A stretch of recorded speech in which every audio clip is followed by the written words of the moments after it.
vamos a hacer un pequeño paréntesis o vamos a parar un poquitito y les voy a invitar a que abran sus Biblias. En Jeremías, hermanos, vamos a ir al Antiguo Testamento. Jeremías, capítulo 31.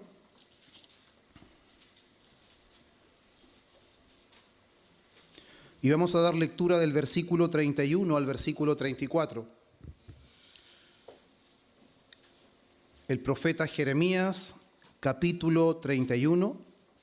Vamos a dar lectura del versículo 31 al versículo 34. Y antes de que demos lectura, hermanos, quiero mencionarles que el título de este sermón es La obra de Dios en el Nuevo Pacto. La obra de Dios en el Nuevo Pacto. Jeremías, capítulo 31, versículo 31 al 34, y le damos lectura en el nombre del Señor, y dice así. He aquí vienen días, dice Jehová, en los cuales haré nuevo pacto con la casa de Israel y con la casa de Judá. No como el pacto que hice con sus padres el día que tomé su mano para sacarlos de la tierra de Egipto, porque ellos invalidaron mi pacto, aunque fui yo un marido para ellos, dice Jehová. Pero este es el pacto que haré con la casa de Israel después de aquellos días, dice Jehová. Daré mi ley en su corazón, daré mi ley en su mente y la escribiré en su corazón. Y yo seré a ellos por Dios y ellos me serán por pueblo. Y no enseñará más ninguno a su prójimo, ni ninguno a su hermano, diciendo, conoce a Jehová, porque todos me conocerán. Desde el más pequeño de ellos hasta el más grande, dice Jehová, porque perdonaré la maldad de ellos y no me acordaré más de su pecado. Amén. Hermanos, esa es la porción en la que hoy nos vamos a enfatizar en este sermón. Y creo que es importante, hermanos, que entendamos un poco el contexto en donde se hace este pronunciamiento profético. Porque claramente, hermanos, Dios usa al profeta Jeremías para dar un pronunciamiento que no se establecería en el mismo momento en el que estaba el profeta Jeremías, ni en el que se encontraba el pueblo de Israel. Sin embargo, hermanos, nosotros aquí históricamente estamos posicionados al final del siglo 7 antes de Cristo y estamos casi en principios del siglo 6. Recordemos que la historia antes de Cristo va disminuyendo y no aumentando.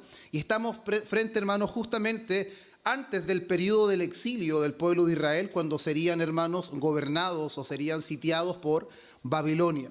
El pueblo, hermanos, en su estado, en el momento en que Dios habla por el profeta Jeremías, estaba en un estado de desobediencia, estaban enfrentando de cierta manera el juicio de Dios debido a su pecado, debido a su rebeldía.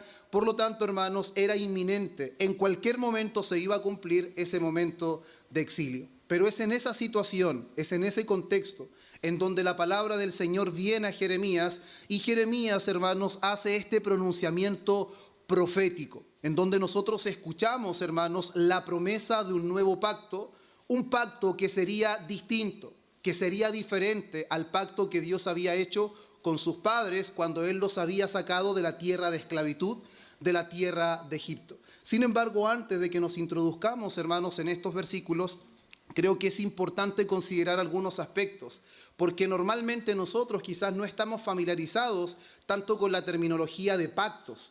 Quizás no es algo que lo que normalmente hablamos de pactos, diferentes pactos, pero sin embargo, hermanos, es importante que nuestra confesión de fe, en el párrafo 7, hermanos, en el texto 1 del párrafo 7, dice de la siguiente manera: la distancia entre Dios y la criatura es tan grande que aun cuando las criaturas racionales le deben obediencia como su creador, estas nunca podrían haber logrado la recompensa de la vida a no ser por alguna condescendencia voluntaria por parte de Dios que a Él le ha placido expresar en forma de pacto. Por lo tanto, hermanos, lo primero que nosotros debemos saber en cuanto al pacto, que cuando vemos esa palabra en las Escrituras, o muchas veces no vamos a ver la palabra en sí, sino que vamos a ver lo que contiene un pacto. Antes de eso, necesitamos saber qué es un pacto. Por lo tanto, lo primero que nosotros entendemos, que un pacto no es parte de la creación, no es parte de lo natural, sino que lo que dice que es una condescendencia de Dios para que Dios pueda relacionarse con los hombres y los hombres puedan relacionarse con Dios. Entendiendo, hermanos, de que Dios es eterno, Dios es infinito, Dios trasciende su creación. Él no es parte de su creación. Él está fuera, está por encima de todo lo creado. Por lo tanto, el hombre le debe obediencia a Dios. Por lo tanto, hermanos, la obediencia del hombre no mejora a Dios. La injusticia de los hombres o el pecado de los hombres no desmejora a Dios.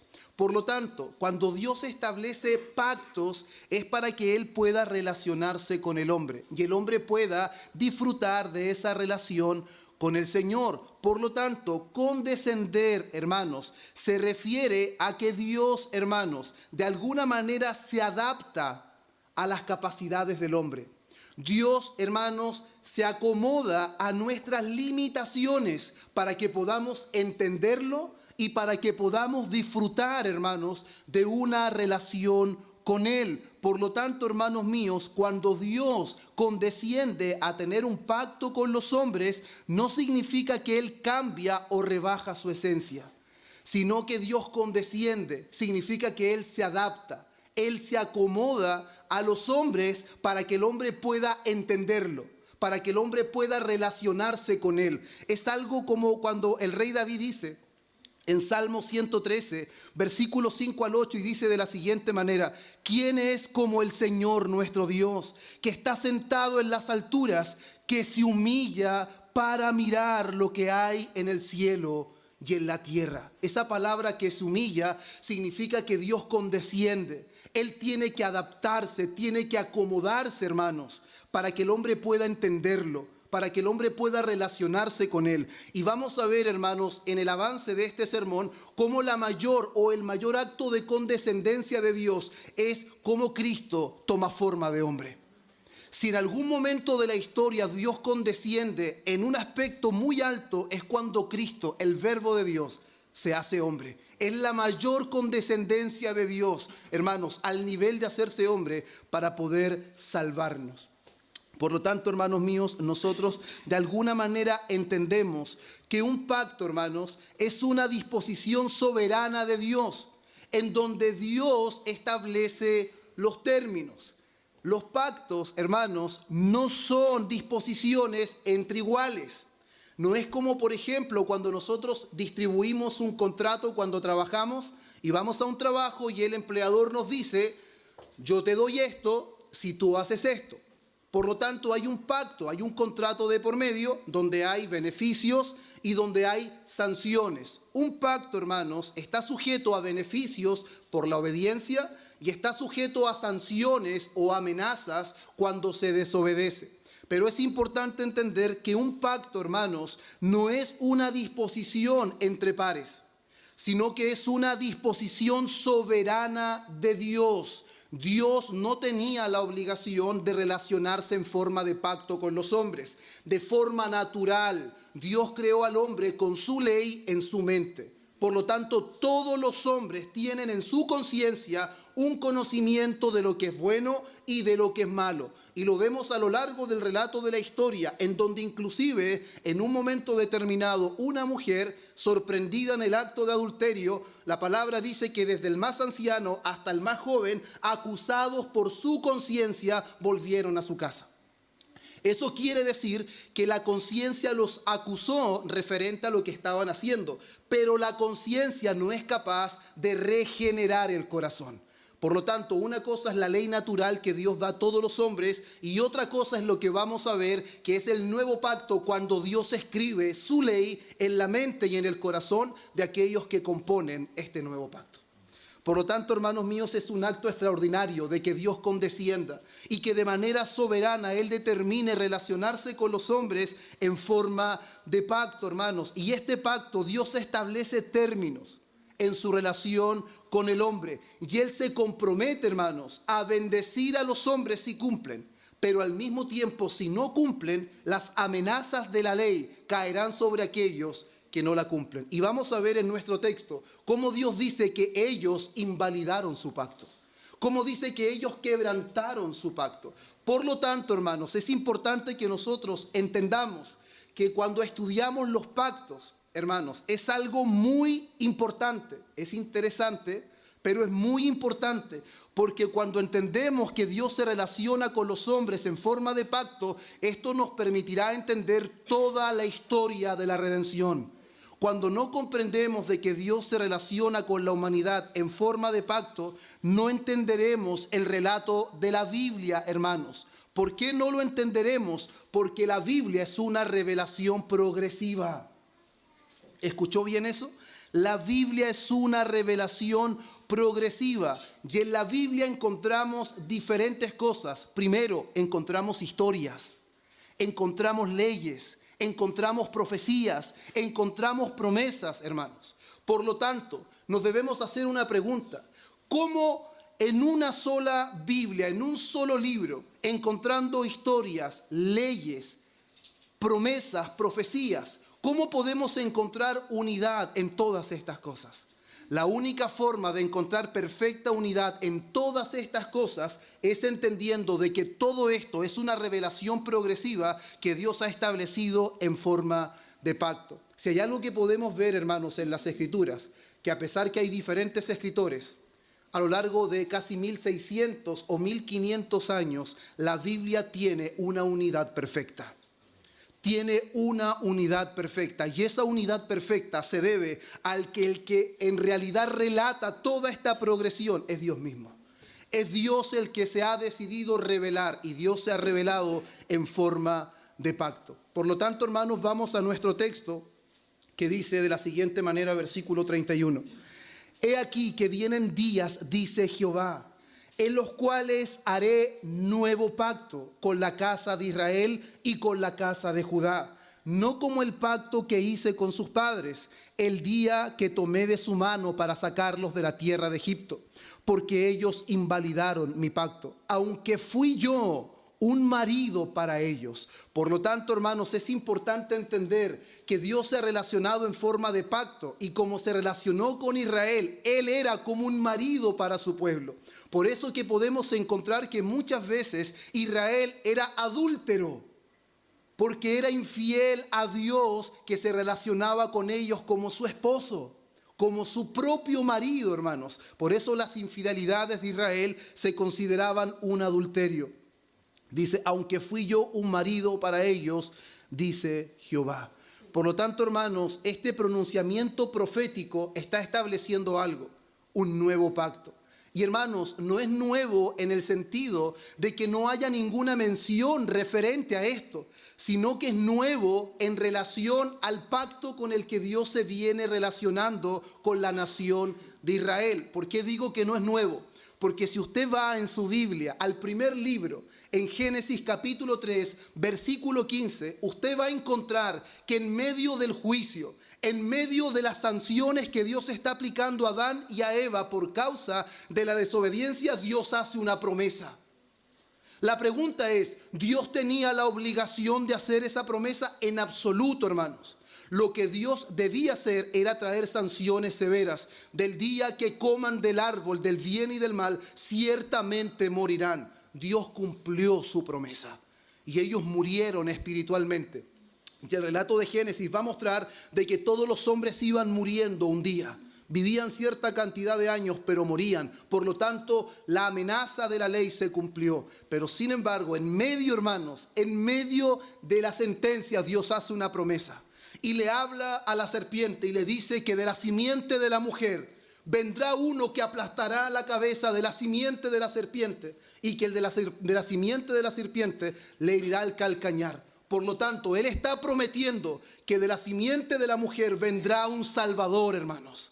Vendrá un Salvador. En medio del juicio, Dios establece un pacto de gracia, un pacto que no estaría, hermanos, sustentado ni basado en la obediencia del hombre, sino que sería un pacto incondicional, donde Dios promete salvación de pura gracia, donde Dios promete redención basado en su sola gracia, en su sola soberanía, no basado en las condiciones que el hombre es capaz de cumplir. Por eso me explico, no es nuevo en que nunca haya habido un pronunciamiento, sino que es nuevo en relación al pacto con el que Dios estaba, hermanos, tratando con el pueblo de Israel. y debemos tener cuidado con esto, porque en el versículo 31 dice con la casa de Israel y con la casa de Judá. Y esto confunde a muchas personas, haciendo pensar que el nuevo pacto tiene cumplimiento con el Israel nacional. No quiero dedicar tanto tiempo a eso, pero debemos entender a lo largo del relato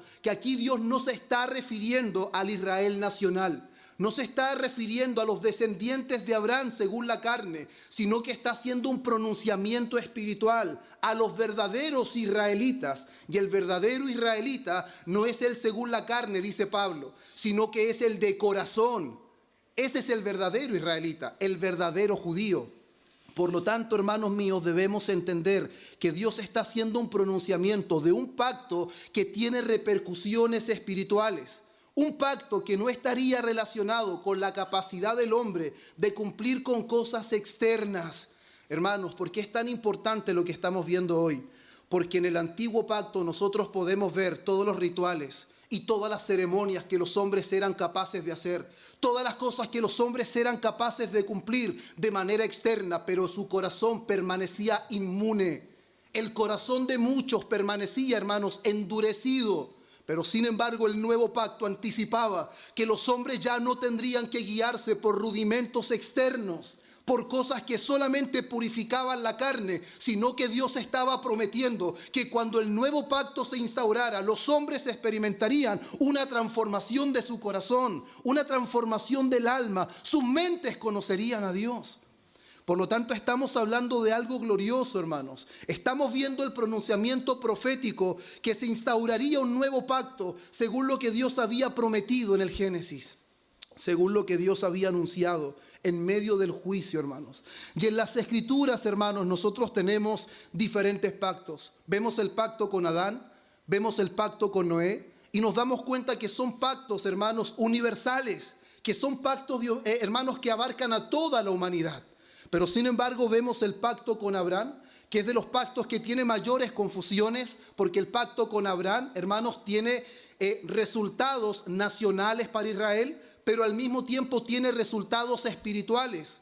Cuando nosotros vemos, por ejemplo, Génesis capítulo 22, versículo 18, dice de la siguiente manera, Dios habla a Abraham y le dice, en tu simiente serán benditas todas las naciones de la tierra, por cuanto obedeciste a mi voz. ¿Escucharon eso? Dios dice a Abraham que en tu simiente serán benditas todas las naciones de la tierra. En Génesis 12:3 dice, y serán benditas en ti todas las familias de la tierra. Génesis 26:4, multiplicaré tu descendencia como las estrellas del cielo y daré a tu descendencia todas estas tierras, y todas las naciones de la tierra serán benditas en tu descendencia.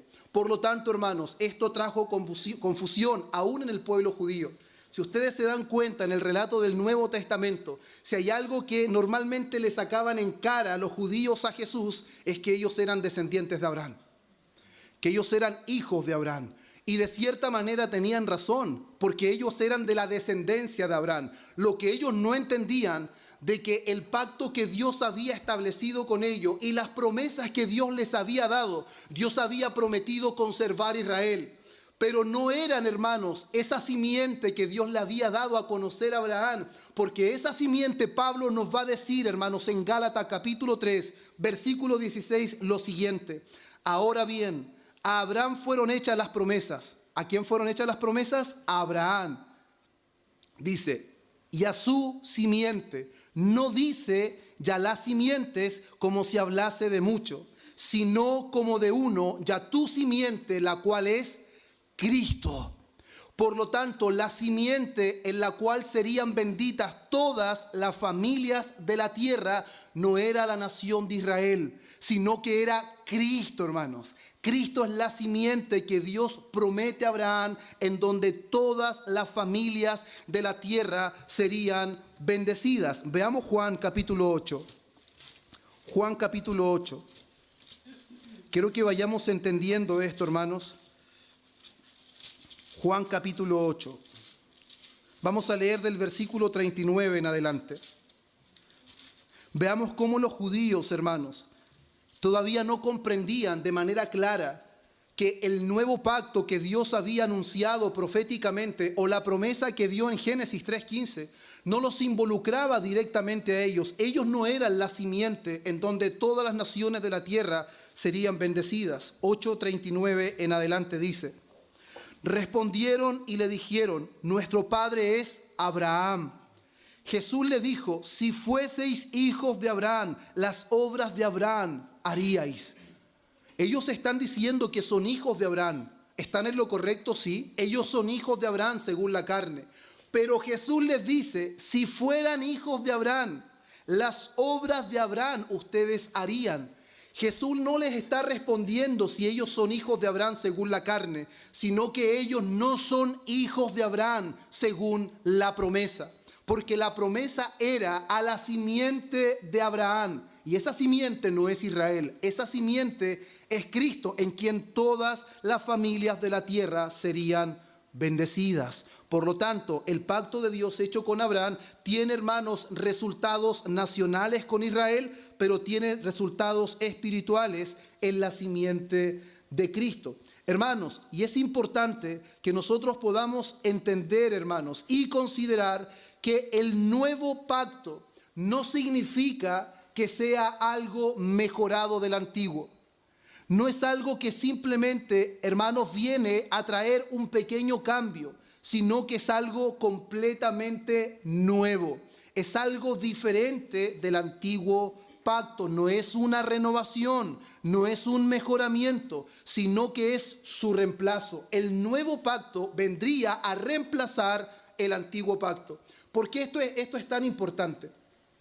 En el tiempo de Jesús y en los tiempos nuestros existe mucha confusión, hermanos, en cómo la iglesia debe conducirse, en qué cosas la iglesia debe creer, qué cosas deben guiar un culto, la liturgia de un culto. Y esas confusiones vienen directamente porque la iglesia mezcla ambos pactos, mezcla ambas formas en cómo Dios se relacionó con el pueblo de Israel. El pacto hecho con Israel era solo para Israel. El pacto hecho con Abraham tiene repercusiones en su simiente, que es Cristo, pero en su cumplimiento terrenal era solo para Israel. ¿Y cómo puedo abordar eso? Si yo les hago una pregunta: Aarón se circuncidó, Lot no se circuncidó.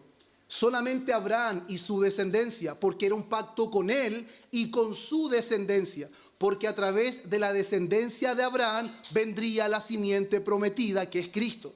Por lo tanto, debemos entender que cada pacto tiene su representante. Cada pacto tiene su cabeza pactual o su representante. Y los resultados son para el pueblo que está representado en ese pacto. Hoy día, lamentablemente, hay muchas confusiones y en muchos lugares se guían entre el nuevo pacto y entre el antiguo pacto. Se llevan cosas que no son parte del nuevo pacto y es importante hacer esa diferenciación. Hermanos, cuando nosotros vemos, por ejemplo, Colosenses, capítulo 2, versículo 16 y versículo 17, nos damos cuenta cómo el nuevo pacto no es un mejoramiento del antiguo. No solamente es algo renovado, sino que es algo completamente diferente.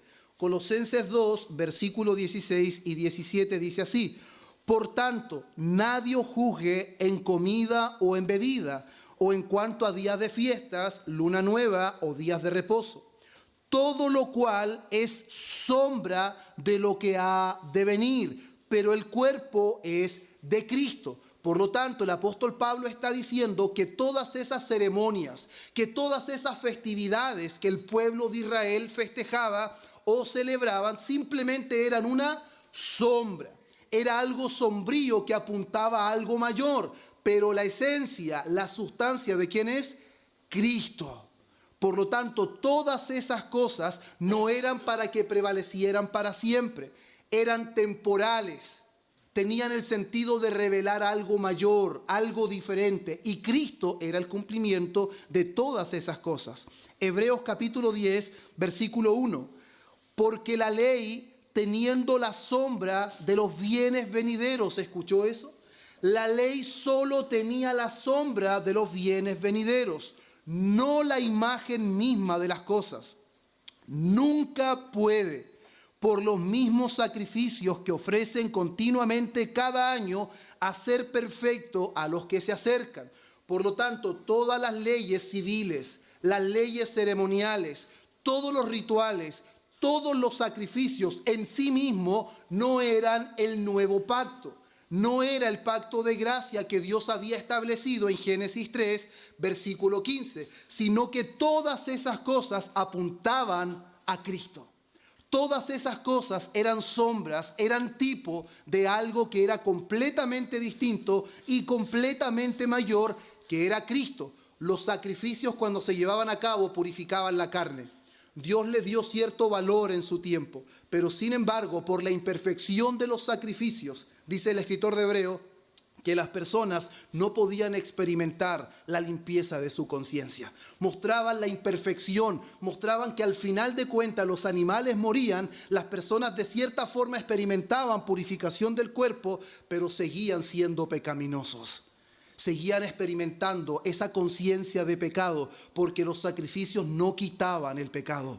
No tenían la capacidad, eran sombras, hermanos. Eran tipos de una realidad mucho mayor, de algo que en realidad iba a ser el cumplimiento de este anunciamiento profético. Romanos capítulo 5, versículo 14.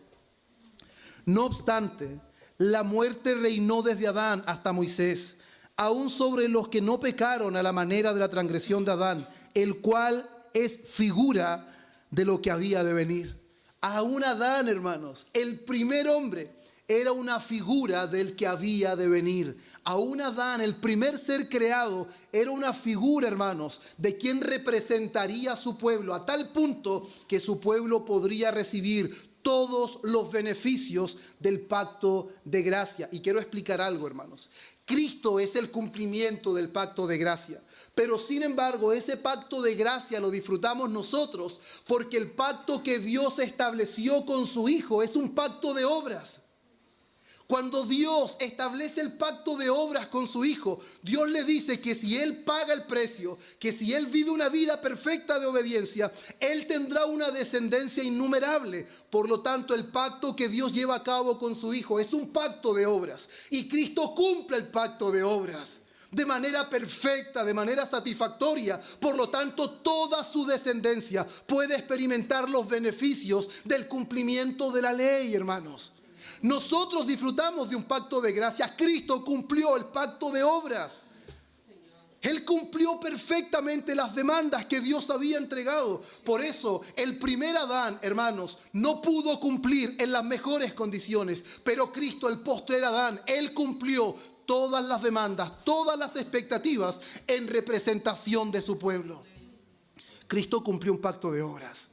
Él cumplió la ley perfectamente. Él es el cumplimiento de la ley civil. Él es el cumplimiento de la ley ceremonial. Por eso todos aquellos que quieren vivir según el antiguo pacto rechazan a Cristo, hermanos. Es un rechazo de Cristo porque están siguiendo las sombras, están siguiendo los tipos y están haciendo a un lado la sustancia. Cristo es la sustancia. Cristo es el cumplimiento de todo lo revelado en el antiguo pacto. De hecho, vamos a ver cómo Cristo mismo se encarga de hacerles ver a sus discípulos y a los oponentes que toda la Biblia habla de Él. Que toda la Biblia se trata de la promesa hecha en Génesis 3:15. Toda la Biblia se trata de eso, de la promesa que Dios hizo. Y los hombres sabían que había una promesa. Y cuando veían que Dios levantaba un hombre, tenían la expectativa que Él fuera. Tenían la expectativa, pero cuando fallaba sabían que no era Él. Sabían que no era ese el hombre que Dios había prometido. Pero sin embargo hay un lugar en la historia cuando Juan está bautizando en el Jordán y alza su mirada y ve un hombre venir y dice: he aquí el Cordero de Dios.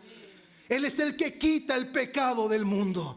Él es el que viene a establecer ese nuevo pacto que Dios anunció desde Génesis 3:15, que fue figurado en los sacrificios, que fue anunciado por los profetas. Es el establecimiento de la promesa dada por Dios desde el comienzo, hermanos. El nuevo pacto es lo más glorioso que podemos nosotros disfrutar. Pero sin embargo, lamentablemente hay desconocimiento de eso, hermanos. Gálatas 3, 24 y 25 dice: de manera que la ley ha sido nuestro ayo, ha sido nuestro tutor, ha sido nuestro ayudante para conducirnos a ¿quién? A Cristo, hermanos. La ley no fue dada para que el hombre intentara justificarse por medio del cumplimiento de la ley. La ley fue dada para que el hombre viera la necesidad de la gracia. Hermanos, cuando vemos nuestra vida en comparación con la ley, vemos que necesitamos urgentemente gracia. Necesitamos urgentemente un Salvador que nos libere de nuestra corrupción. Y el nuevo pacto es esa promesa, una liberación de la corrupción de nuestra vida. Ese es el nuevo pacto. Juan 5, 39 y 40. Jesús mismo le dice a sus oponentes: escudriñen las Escrituras, porque a vosotros os parece que en ellas tenéis vida eterna. Y escuche esto: y ellas son las que dan testimonio de mí. Pero ustedes no quieren venir a mí para que tengan vida. Ellos no pudieron ver que frente a ellos estaba el cumplimiento de esa promesa que tanto ellos esperaban. Y aún con todas las evidencias rechazaron la esencia, rechazaron la sustancia y querían seguir viviendo de las sombras. Querían seguir viviendo de los tipos. Y esa es una triste realidad que hoy aún pasa. Rechazar a Cristo es el peor pecado de todos. Y querer vivir a la luz del antiguo pacto, hermanos, es un pecado.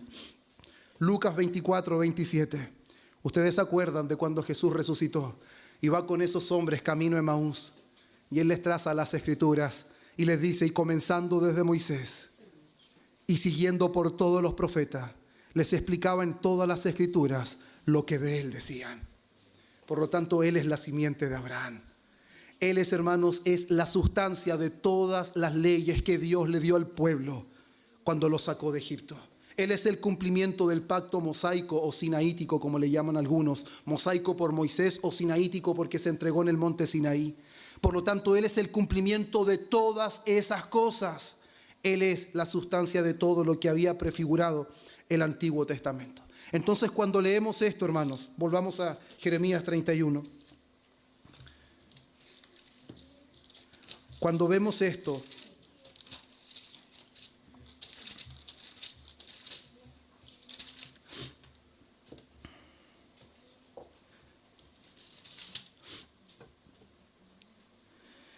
he aquí que vienen días, dice Jehová, en los cuales haré nuevo pacto con la casa de Israel y con la casa de Judá. Ya sabe que no es algo completamente nuevo porque ya se había pronunciado. Es nuevo en relación al antiguo pacto con el que se venía relacionando. Ya no serían más sombras, ya no serían más tipos, sería el establecimiento de la realidad, de la promesa del Señor. El nuevo pacto sería el establecimiento del pacto de gracia que Dios había establecido en Génesis 3:15. Por lo tanto, hermanos, al seguir, dice: no como el pacto que hice con sus padres. Es un pacto diferente, es un pacto distinto. No es el pacto como el que hizo con ellos, porque este pacto podría ser invalidado. Este pacto podría ser quebrantado. ¿Por qué? Porque este pacto, el representante era Moisés y Moisés falló. Y el pueblo que él representaba también falló. Por lo tanto, era un pacto condicional, era un pacto de obras. Dependía de la obediencia de sus participantes, hermanos. Pero sin embargo, si usted me pregunta si había gracia en el Antiguo Testamento, absolutamente sí. Había gracia en el Antiguo Testamento. Me han hecho muchas veces la pregunta: ¿cómo fueron salvos los hombres y mujeres en el Antiguo Pacto? Fueron salvos de la misma manera. Fueron salvos creyendo en la promesa que Dios había hecho. Fueron salvos creyendo en la promesa de un Salvador. Por lo tanto, la misma gracia que nos salva a nosotros es la misma gracia que salvó a los santos del Antiguo Testamento. Ellos con la fe puesta en la promesa, con menos revelación, con menos conocimiento. Nosotros con la fe puesta en el sacrificio ofrecido una sola vez y para siempre. Con mayor conocimiento, con mayor revelación. Por eso, cuando miramos nuestras vidas con los santos del Antiguo Testamento, nuestras vidas deberían ser más productivas porque tenemos una revelación mucho más precisa del nuevo pacto. Tenemos un beneficio mucho mayor. Disfrutamos de algunas cosas que los santos del Antiguo Testamento no disfrutaron. David no disfrutó de la permanencia del Espíritu Santo en su vida. Y usted y yo disfrutamos de la permanencia del Espíritu Santo en nuestra vida. Por lo tanto, los beneficios del nuevo pacto son incomparables, hermanos. Son incomparables. El antiguo pacto no era una administración del pacto de gracia, sino que, hermanos, era una sombra, era un tipo de lo que Dios había prometido, hermanos. Por lo tanto, ¿qué vemos aquí? Vemos una discontinuidad entre el antiguo pacto y el nuevo pacto, porque no es el mismo. No son simplemente dos administraciones, sino que son dos pactos completamente distintos. El pacto de obras, ¿de qué depende? De la obediencia de quienes componen ese pacto. Y el pacto de gracia, ¿de quién depende? No depende de sus miembros, depende de su representante. Y el representante, adivine quién es Cristo. El representante es Cristo. Por eso Hebreos dice que Él es el fiador de un mejor pacto, que está basado en mejores promesas. Él es el mediador del nuevo pacto. Por lo tanto, el nuevo pacto tiene un carácter inquebrantable.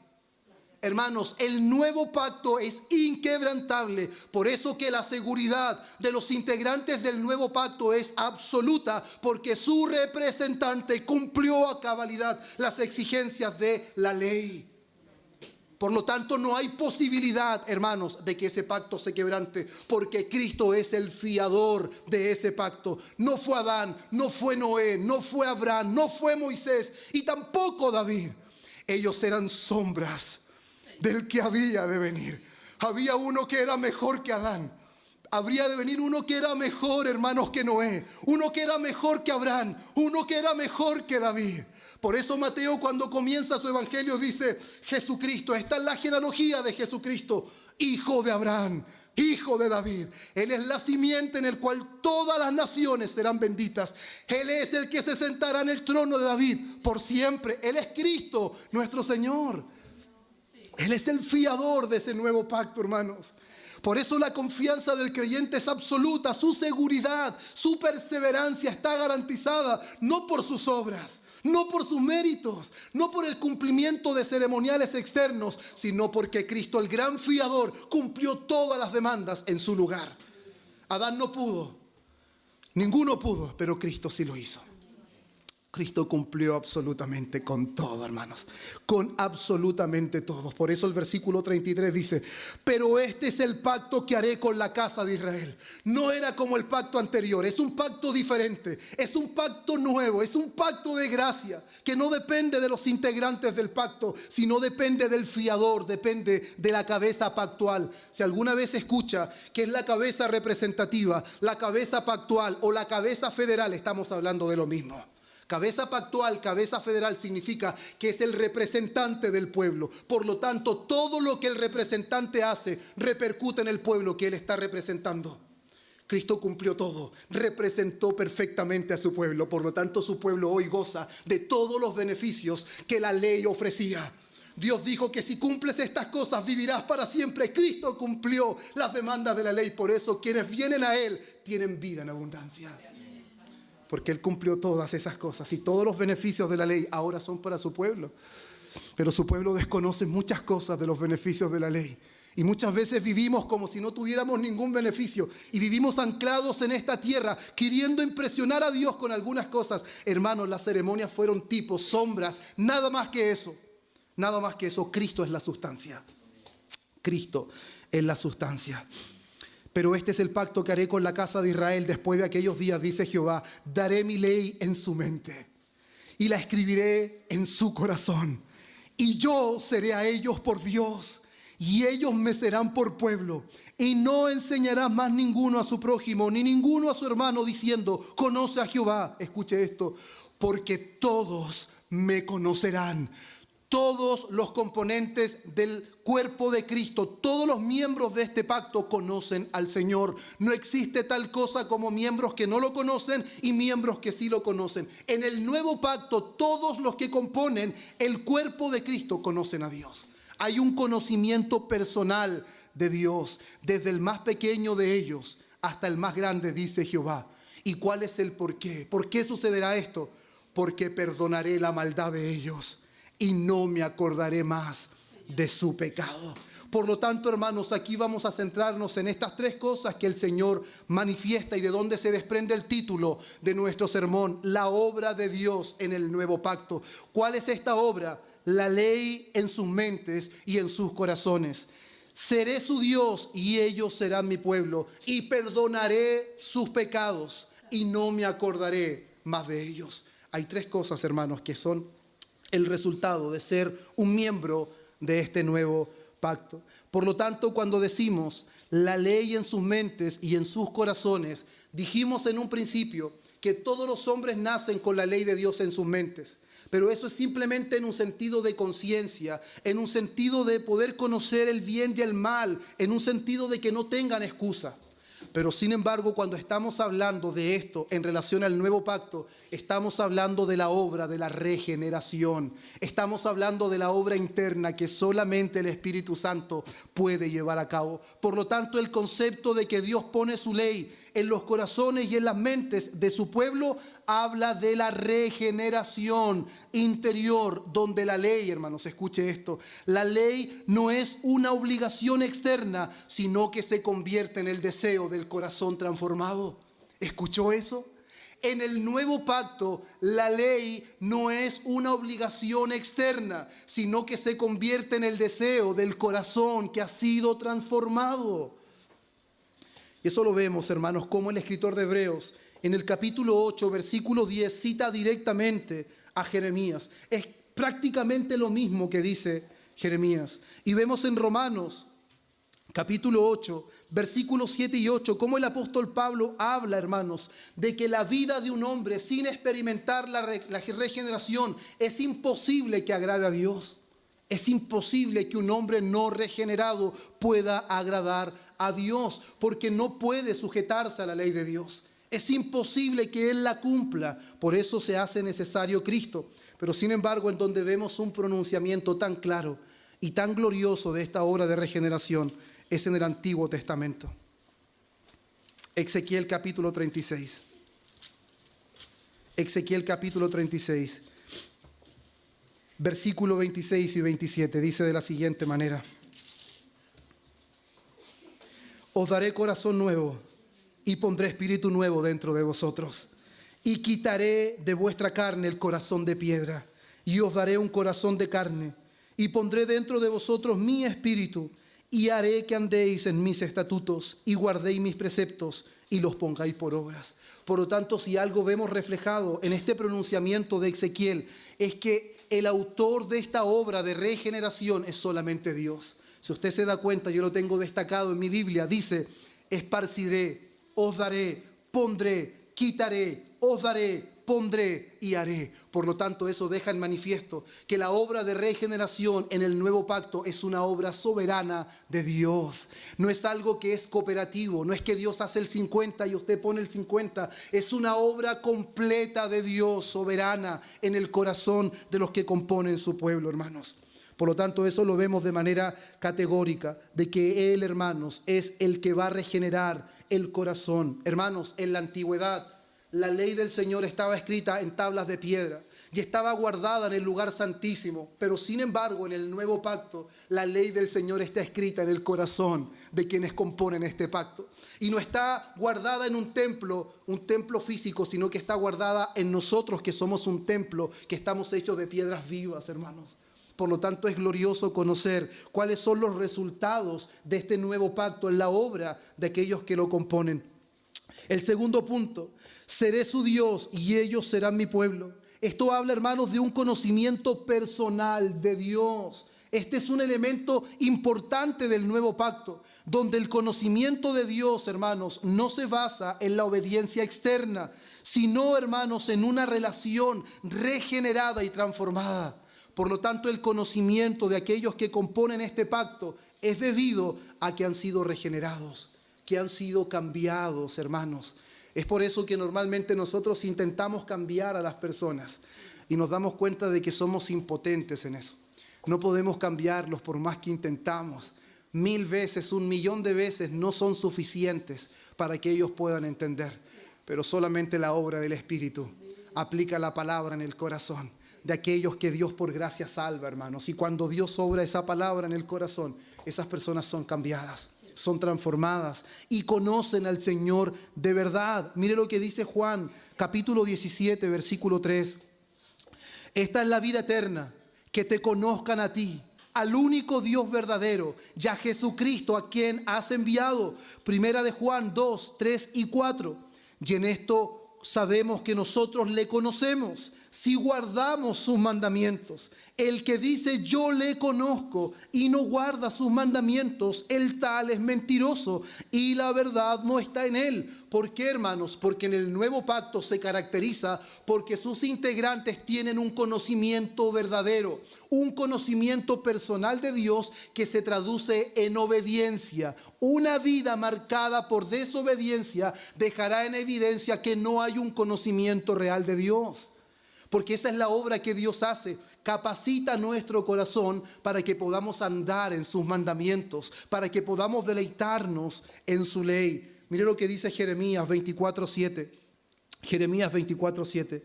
Y les daré un corazón para que me conozcan, que yo soy Jehová, y ellos serán mi pueblo, y yo seré su Dios, porque se volverán a mí de todo su corazón. Por lo tanto, el nuevo pacto garantiza transformación, garantiza vida nueva, garantiza conversión. En el nuevo pacto no hay personas que son inconversas, hermanos. No hay personas que no sean creyentes. Pueden estar sentados con nosotros, pero sin embargo, para ser parte del nuevo pacto es necesaria la fe, es necesario el arrepentimiento, que son las evidencias de un corazón transformado. Y mire lo que dice, hermanos. Deuteronomio 36. Y circuncidará Jehová tu Dios tu corazón y el corazón de tu descendencia, para que ames a Jehová tu Dios con todo tu corazón y con toda tu alma, a fin de que vivas. ¿Usted ama a Dios, hermanos? El amor a Dios no es algo natural de la humanidad. No es algo que nace de nuestra naturaleza. El que podamos amar a Dios es porque Dios intervino en nosotros. Dios hizo una obra sobrenatural en nuestro corazón. Esa promesa aún se la dio Dios en medio de la rebeldía del pueblo. Por eso Israel en un momento le dijo: ustedes han visto muchos milagros, han visto muchas señales, pero hasta ahora Dios no les ha dado ojos para ver, oídos para oír, ni corazón para entender. Pero llegará el día en que Dios circuncidará el corazón de ustedes. Llegará el día en que Dios circuncidará el corazón de su descendencia, y entonces amarán al Señor con todo su corazón. Por lo tanto, que amemos al Señor es el resultado de la obra de gracia que Él ha hecho en nuestras vidas. Hermanos, y cuando pasamos al tercer punto, dice: perdonaré sus pecados y no tendré más memoria de ellos. Eso anuncia una remisión completa, un perdón total, un perdón absoluto, hermanos. En Cristo los creyentes reciben completo perdón por sus pecados, hermanos, lo cual está en completo contraste con los sacrificios temporales del antiguo pacto, porque no podían ofrecer tales beneficios. Pero en el nuevo pacto los creyentes disfrutan de un perdón total, de un perdón gratuito, hermanos. Por lo tanto, cuando nosotros entendemos este nuevo pacto, sabemos, hermanos, que los beneficios son extraordinarios. Extraordinarios. Hebreos 8:12 cita directamente, hermanos, a Jeremías. Una vez más vemos en el Nuevo Testamento una cita clara y precisa del Antiguo Testamento. En Efesios capítulo 1, versículo 7, el apóstol Pablo dice: en quien tenemos redención por su sangre, el perdón de los pecados, según las riquezas de su gracia. ¿En dónde encontramos el perdón de nuestros pecados? En Cristo. No en las ceremonias, no en las leyes, no en los rituales, no en aspectos externos que podamos hacer. El perdón gratuito no viene por penitencias que usted pueda cumplir o por sacrificios que pueda hacer. El perdón es gratuito y se encuentra solo en la persona de Cristo. Por lo tanto, hermanos, vemos claramente cómo Jeremías, en este pronunciamiento del nuevo pacto, Dios promete transformar a su pueblo, hermanos, de manera interna. Ya no sería simplemente el llevar a cabo rituales y ceremonias externas, sino que Él promete un cambio en su mente, en su corazón. Él promete que su ley estará ahí, que habrá un conocimiento personal, hermanos, desde el más pequeño hasta el más grande, todos me conocerán. Eso no significa, hermanos, que no debemos instruirnos en la palabra, pero todo componente del nuevo pacto, sea pequeño, sea adulto, conocerá verdaderamente a Dios. Todos.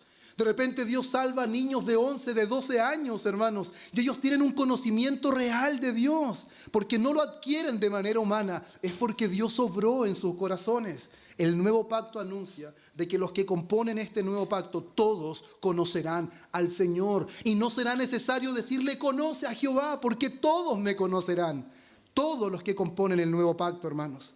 Por lo tanto, esto no se basaría en las obras externas, ni en su capacidad de cumplir las leyes, sino en la obra de Dios llevada a cabo en el corazón.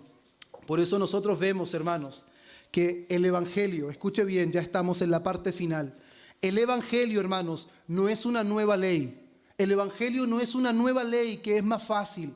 Hermanos, el Evangelio es algo completamente diferente. Es algo opuesto al antiguo pacto. Es algo contrario. Por eso el apóstol Pablo en Romanos capítulo 11, versículo 6, dice lo siguiente, que parece un trabalengua, pero es una realidad esencial, hermanos, en nuestro conocimiento. Pero si es por gracia, ya no es por obras. De otra manera, la gracia ya no es gracia. Y si por obras ya no es gracia, de otra manera, la obra ya no es obra. Por lo tanto, el Evangelio no es un mejoramiento de la ley. El Evangelio es algo completamente diferente, en donde la ley natural, la ley moral de Dios, los mandamientos, hermanos, están grabados en el corazón, en la mente, se convierten en el deseo de aquellos que son beneficiados en este nuevo pacto. Lo que también el apóstol Pablo menciona en Efesios 2:8, cuando dice que somos salvos por gracia y no por obras. O cuando el apóstol Pablo en Gálatas capítulo 3, versículo 2 dice, una cosa quiero saber, ¿recibieron el Espíritu por las obras de la ley o por el oír con fe? Por lo tanto, claramente que el Espíritu sea una realidad en nosotros es obra de Dios y no por el cumplimiento natural de las exigencias de la ley. Hermanos, cobrar y dar, tomar y ofrecer son claramente opuestos. ¿Entendió eso? Una cosa es dar, otra cosa es tomar. Una cosa es ofrecer y otra cosa, hermanos, es tomar. Son completamente opuestos. La ley en el antiguo pacto decía, obra con tus manos, gánatelo o recibe las consecuencias. Eso decía la ley. Pero el Evangelio, el nuevo pacto dice, extiende tus manos vacías para recibir lo que Dios tiene para ti en Cristo. Recibe gratuitamente lo que Dios llevó a cabo en la persona de Cristo. La ley, gánatelo. La gracia, extiende tus manos vacías y recibe lo que Dios tiene para ti en la persona de Cristo. Por eso en Jeremías 32:40, una vez más Jeremías dice, y haré con ellos pacto eternos, que no me volveré atrás de hacerles bien. El bien del Señor está sobre su pueblo, hermanos. Él no se volverá atrás. No hay marcha atrás en la promesa de Dios. No me volveré atrás de hacerles bien. Y mire, y pondré mi temor en el corazón de ellos para que no se aparten de mí. En el nuevo pacto la perseverancia está garantizada. ¿Por qué? Porque los integrantes son capaces de perseverar. No, porque Dios asegura que ellos van a perseverar. Dios los preserva y sus santos perseveran. Él es la causa de nuestra perseverancia, hermanos. No somos salvos porque perseveramos. Perseveramos porque somos salvos. Perseveramos porque Dios nos salvó, porque Él nos alcanzó de pura gracia, hermanos. En este nuevo pacto Dios asegura, hermanos, no hay marcha atrás. En el nuevo pacto, hermanos, Dios restaura a su pueblo, escribe sus leyes en su corazón y en su mente, hermanos, hasta el cumplimiento y establecimiento del nuevo pacto, que podemos ver y que vamos a festejar y celebrar en minutos, hermanos, más tarde. Lucas capítulo 22, versículo 20. De igual manera, hermanos, de igual manera, después que hubo cenado, tomó la copa diciendo, escuche esto ahora, esta copa es el nuevo pacto. ¡Qué extraordinario! Ahora entendemos lo que Él está diciendo, ¿cierto? Esta es la copa del nuevo pacto, en mi sangre que por vosotros es derramada. ¡Qué palabras más extraordinarias ahora! La sangre de Cristo es el sello del nuevo pacto y nosotros somos los beneficiados con el nuevo pacto. Hebreos 9, 11 al 15, hermanos, nos relata cómo la sangre de los animales no podían, hermanos, purificarnos. Pero sin embargo, Hebreos 10, versículo 19 al 22, nos dice que ahora tenemos un acceso gratuito, amplio, por los méritos de Cristo. Porque Él consiguió lo que ninguna sombra, lo que ningún tipo pudo conseguir, hermanos. Lo que ninguna sombra, lo que ningún tipo pudo conseguir, Cristo lo consiguió. Y leámoslo, Hebreos capítulo 10. Hebreos capítulo 10. Y pongámonos en pie, hermanos, es el último texto que vamos a leer. Hebreos capítulo 10. Versículo 19 al 22.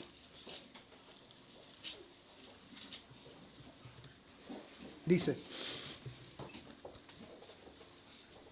así que, hermanos, teniendo libertad, escuche, teniendo libertad para entrar en el lugar santísimo por la sangre de Jesucristo, por el camino nuevo y vivo que Él nos abrió a través del velo, esto es su carne. El velo era un símbolo, el velo solo era una sombra, pero Cristo es la sustancia. Y teniendo un gran sacerdote sobre la casa de Dios, ahora entiende que todos los sacerdotes instituidos eran una sombra solamente que mostraban que necesitábamos a alguien que intercediera por nosotros. ¿Quién es ese gran intercesor? Es Cristo, hermanos. Acerquémonos con un corazón sincero, en plena certidumbre de fe, purificados los corazones de mala conciencia. Los sacrificios no podían purificar los corazones, pero ahora nuestros corazones están purificados. Dice: y lavados los cuerpos con agua limpia, mantengamos firme sin fluctuar la profesión de nuestra esperanza, porque fiel es el que prometió. Y considerémonos unos a otros para estimularlos al amor y a las buenas obras. Por lo tanto, hoy tenemos acceso gratuito por causa de que Cristo es el fiador de este nuevo pacto. Amén, hermanos, vamos a orar. Padre bueno, en el nombre precioso de Cristo nuestro Señor, cuántas gracias te damos, Dios. Gracias por permitirnos conocer y descubrir estas cosas tan preciosas que están ahí en tu palabra, que eran misterios, pero tú nos has revelado, Señor, estas cosas. Cristo, que es la esperanza de gloria. Cristo es el fiador de este nuevo pacto, que está basado en mejores promesas, Dios mío. Gracias, Dios, porque nosotros no podríamos jamás haber cumplido las demandas de tu ley perfecta, pero Cristo se ofreció una sola vez y para siempre. Hizo perfecto para siempre a los santificados. Oh, te adoramos y te bendecimos por permitirnos conocer esta verdad. Y ayúdanos, Señor, para que esto impacte nuestro corazón y vivamos a la luz del nuevo pacto, a la luz de sus beneficios, con tu ley en nuestra mente, con tu ley en nuestro corazón, con un conocimiento real de quién eres tú, oh Señor, y al mismo tiempo disfrutando del perdón total y completo de todos nuestros pecados. Es un perdón total y es un perdón definitivo, porque serán perdonados todos y no tendrás más memoria de ellos. Qué glorioso es este nuevo pacto del que nosotros somos parte. Por eso te alabamos y te bendecimos en el nombre de Cristo nuestro Señor. Amén y amén.